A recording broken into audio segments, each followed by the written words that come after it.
Praise God, जय मसीह की।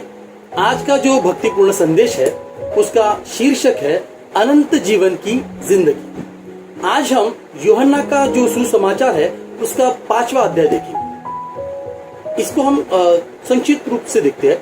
इस अध्याय में हम देखते हैं कि प्रभु यीशु मसीह जो है वो बतसैदा के तालाब के यहाँ एक व्यक्ति को चंगा करता है। अच्छा, वो दिन जो होता है वो शबात का दिन होता है, इसलिए यहूदी उस व्यक्ति पर और यीशु मसीह पर गुस्सा करते हैं। इस पर यीशु का कहना था कि मेरा पिता जो है वो अब तक काम करता है और मैं आप भी काम करता हूँ। इस पर यहूदी लोग यीशु पर और गुस्सा करते हैं और उसे मारने की सोचते हैं, क्योंकि यीशु परमेश्वर को अपना पिता कहकर अपने आप को परमेश्वर के तुल्य बना रहा था। इसके बाद यीशु ने एक महत्वपूर्ण शिक्षा को सारांशित किया, जिस पर हम आज बात करेंगे, और वो है यूहन्ना का सुसमाचार अध्याय 5 वचन 24।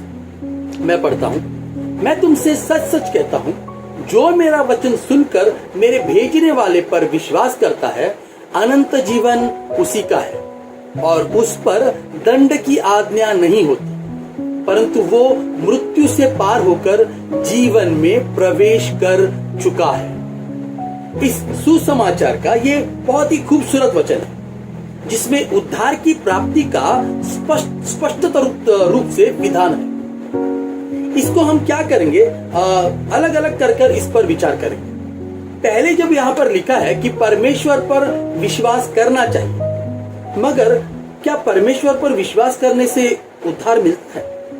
क्योंकि ऐसे बहुत से लोग हैं जो बिना परिवर्तन के परमेश्वर पर विश्वास करते हैं। तो यहाँ पर परमेश्वर पर विश्वास करना मतलब परमेश्वर ने प्रभु यीशु मसीह को इस दुनिया में हमारे उद्धारकर्ता के रूप में भेजा, इस पर विश्वास करना है। परमेश्वर ने प्रभु यीशु मसीह के विषय में जो कहा है उस पर विश्वास करना है। तो उन्होंने ये कहा है कि वही एक उद्धार करता है, प्रभु यीशु मसीह ही उद्धार करता है, और उसी के महान कार्य के वजह से जो उसने क्रूस पे किया हमारे पाप क्षमा हुए हैं, ये विश्वास करना चाहिए। और आगे लिखा है कि अनंत जीवन उसी का है।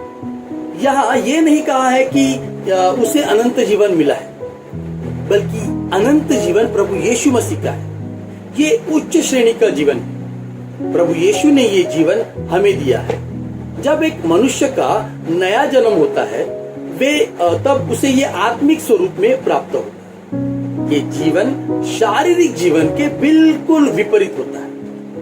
आगे इस वचन में लिखा है कि उस पर दंड की आज्ञा नहीं। इसका मतलब उसे अभी या भविष्य में कभी भी शिक्षा नहीं होगी। यानी हमें जो उस पर विश्वास करते हैं, जो इस पर विश्वास करता है उसका न्याय नहीं होगा, क्योंकि उसने क्रूस पर पहले ही उसके पाप का दंड भर दिया है।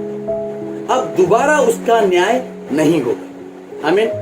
और आखिर में लिखा है कि वो मृत्यु से पार होकर जीवन में प्रवेश कर चुका है। इसका मतलब जो यीशु मसीह पर विश्वास करता है वो आत्मिक मृत्यु से आत्मिक जीवन में जाता है।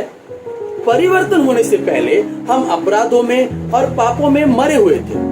परमेश्वर का प्यार और उसकी सहभागिता से हम दूर थे, मगर जब हमने प्रभु यीशु मसीह पर विश्वास किया तो हमने पवित्र आत्मा पाया और हमें अनंत जीवन मिला। आज हम अनंत जीवन में जी रहे हैं, और इसका ये सबूत है कि हम मसीह जो है वो हमेशा बेफिक्र होते हैं, क्योंकि हम जानते हैं, बल्कि हमें ये विश्वास है कि चाहे कितनी भी कठिनाई आए, कितनी भी तकलीफें आए, कितने भी क्लेश आए या परीक्षा हो, अगर हम परमेश्वर के वचनों पर चल रहे हैं, अगर हम पवित्र आत्मा की अगुवाई में चल रहे हैं, तो कोई हमारा उद्धार छीन नहीं सकता। आमीन। तो आइए हम इस अनंत जीवन में परमेश्वर के कहे आज्ञाओं को मानते हुए लोगों को सुसमाचार सुनाते हैं, ताकि लोग उद्धार पाए और उन्हें अनंत जीवन मिले, जो अनंत जीवन हमें मिला है। आमीन। Thank you. God bless you all.